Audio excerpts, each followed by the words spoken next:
Recent గా parliament లో MP Raghav Chadda గారు ప్యాకేజ్ ఫ్రూట్ డ్రింక్స్ మీద ఒక కన్సర్న్ రేస్ చేశారు. मिसलीडिंग ब्रांडिंग और फॉल्स एडवर्टीजमेंट के नाम से जाना जाता है।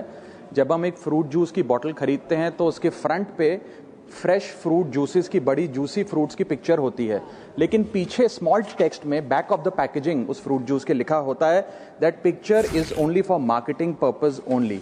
ఎలా అయితే ఈ ప్యాకేజ్ ఫ్రూట్ డ్రింక్స్ ని ఫాల్స్ క్లెయిమ్స్ తో మార్కెటింగ్ చేస్తున్నారు. మీరు గమనించినట్టయితే షాప్ లో దొరికే ఈ ఫ్రూట్ డ్రింక్స్ అన్ని కంపెనీస్ కూడా వాళ్ళ ప్రోడక్ట్స్ అన్ని ప్యూర్ ఫ్రూట్స్ నుంచి ప్యూర్ పల్ప్ నుంచి డిరైవ్ చేస్తున్నట్టు మనకు చూపిస్తారు. ఈవెన్ ఆ ప్యాకేజింగ్ మీద కూడా కంప్లీట్ ఫ్రూట్ ఇమేజెస్ ఉంటాయి. కానీ మీరు ప్యాకేజ్ మీద ఇంగ్రీడియంట్స్ లిస్ట్ చూస్తే అందులో ఫ్రూట్ కాన్సన్ట్రేట్ మాత్రమే ఉంటుంది. It is completely made up of sugars, water and other artificial flavours and colours. ఇవన్నీ కూడా మన బాడీకి ఎంతో హార్మ్ చేస్తాయి. అందుకే మీరు కానీ మీ పిల్లలు కానీ ఇలాంటివి తీసుకుంటున్నట్టయితే ఇమీడియట్ గా హెల్దియర్ ఆప్షన్స్ కి షిఫ్ట్ అవ్వండి. ఎలిక్సర్ లో ఎలాంటి artificial flavours, colours, preservatives add చేయమండి. It's completely natural fruits, vegetables, super foods తోనే దీన్ని తయారు చేస్తాము. సో అన్ని ఏజ్ గ్రూప్స్ కి ఇది ఒక హెల్దియర్ ఆప్షన్. సో ఇప్పుడే ఆ ఆర్టిఫిషియల్ డ్రింక్స్ ని పక్కన పెట్టి స్క్రీన్ మీద డిస్ప్లే అవుతున్న నెంబర్ కి కాంటాక్ట్ చేసి ఎలిక్సర్ ని ట్రై చేయండి. హెల్తీ ఆప్షన్ చూస్ చేసుకోండి.